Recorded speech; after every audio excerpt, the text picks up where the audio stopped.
What's up everybody, welcome to another vlog, and this time it's an off-the-cuff quick review of the Blackmagic Pocket Cinema 4K and why did I choose it to be my main workhorse in 2021. Let's go. Here we lined up like some of my older cameras. This is the Pocket 4K. This is the original Pocket that I used to work with, and some Micro Four Thirds lenses, and my favorite Tamron lens, the 17 to 50 2.8. This is my workhorse lens, and it works for me well. It's my favorite lens ever. Now the first thing I want to address here is, what is my user case? My user case is ultimately short films, stock footage, and YouTube content, which goes along everything, which goes along, like, short films and things like that. What you want, and the first thing I picked this for is this Micro Four Thirds mount that allows me to adapt not only tiny Micro Four Thirds lenses, but each and every lens I can get my hands out on. The main reason why I am choosing Micro Four Thirds in particular is because I want to keep using my lenses. I don't want to go and buy a full set of EFs because, I didn't have any EFs, and that's the biggest barrier to picking up the Pocket 6K and the 6K Pro, because it's a good EF mount, and it's very popular. I get that. These are good cameras. EF mount is one of the most popular cinema lenses mounts.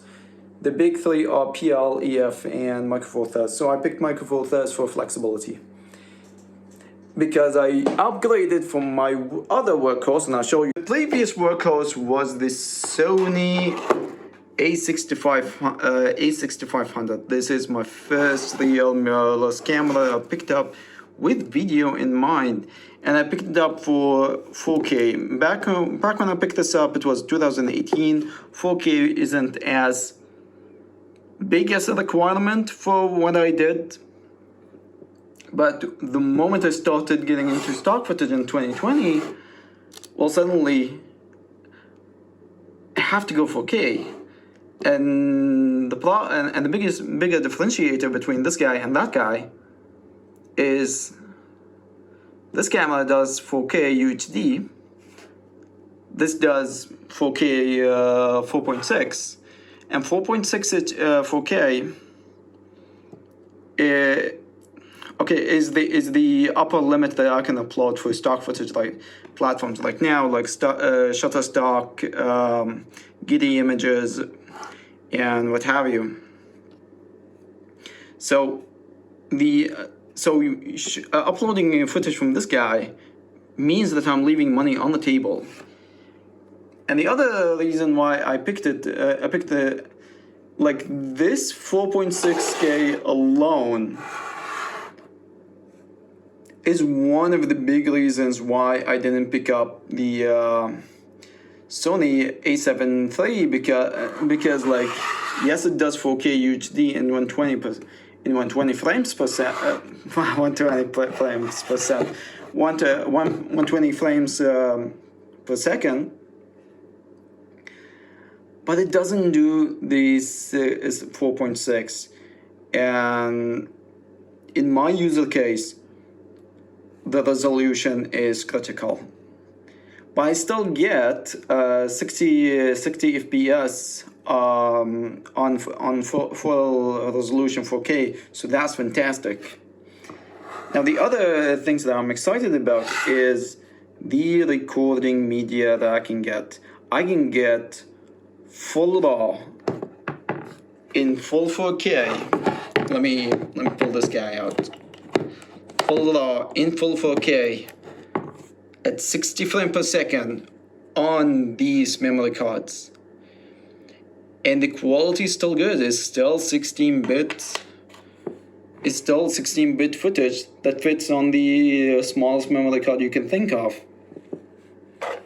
And I can get like a CFast if I want to, or an SSD. But I decided that before I jump in and get an SSD, I want to try these cards that I already have from the Sony a6500.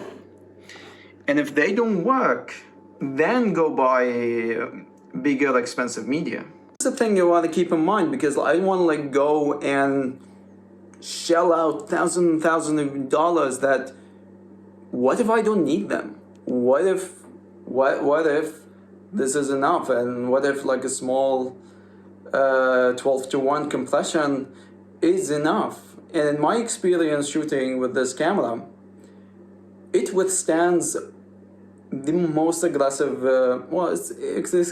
it withstands reasonably aggressive grading, given that I'm shooting in well-lit conditions. But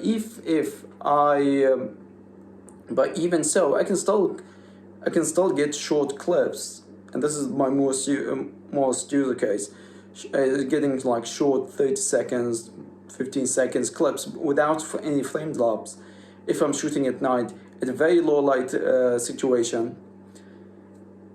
And in that case, I would bump up my compression to 5:1, so I can still have like more data retained, and get like enough data rate to throw an aggressive denoiser, because like I'm shooting at 3200 f2.8 and I'm barely keeping up. So you're still going to need denoiser, and with the denoiser it can withstand. And if I have like a real use case for 3:1 or so on, then I will have like a real use case to either rent or buy a single CFast and go with that. Does that mean this is going to be end-all be-all camera that I'll ever pick up? No. As time comes, I will end up picking up newer cameras that I deem fits my needs. But like I always say, do you date the bodies, you marry the lenses. And in this point in my life, in this time of my workflow, and for my specific user case, the pocket camera, the Pocket Cinema Camera 4K from Blackmagic Design is the correct choice that I'm using right now. It fits my needs.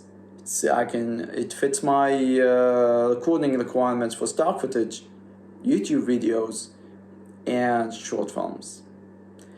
This is it for me. If you find this video helpful or entertaining, hit the like and subscribe button, and I'll see you in the next video.